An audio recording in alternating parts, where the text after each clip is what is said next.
La tragédie de Gaza, c'est la seule volonté du Hamas. Un groupe terroriste, fanatique et tyrannique qui utilise des civils. They want civilian casualties.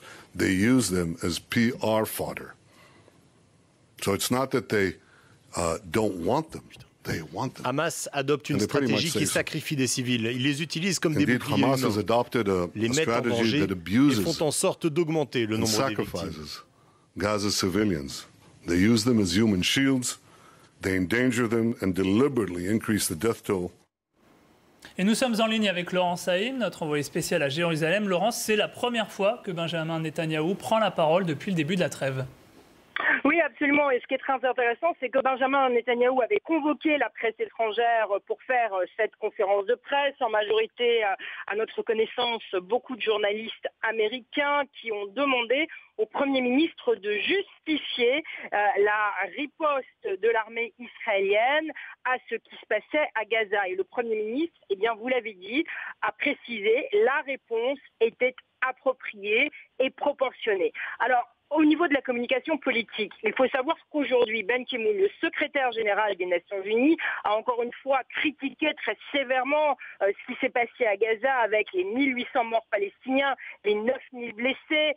Le directeur de la Croix-Rouge était à Gaza aujourd'hui et s'est déclaré extrêmement choqué par ce qui se passait. Il y a plus d'1 demi-million de déplacés. Donc on a le sentiment ici en Israël que Benjamin Netanyahou veut absolument justifier ce qu'il a décidé par rapport à l'opération militaire sur Gaza. Le Premier ministre qui a rappelé que le Hamas est un mouvement terroriste, que le Hamas, je cite Benjamin Netanyahou, sacrifie ses enfants et cela ne doit pas être permis.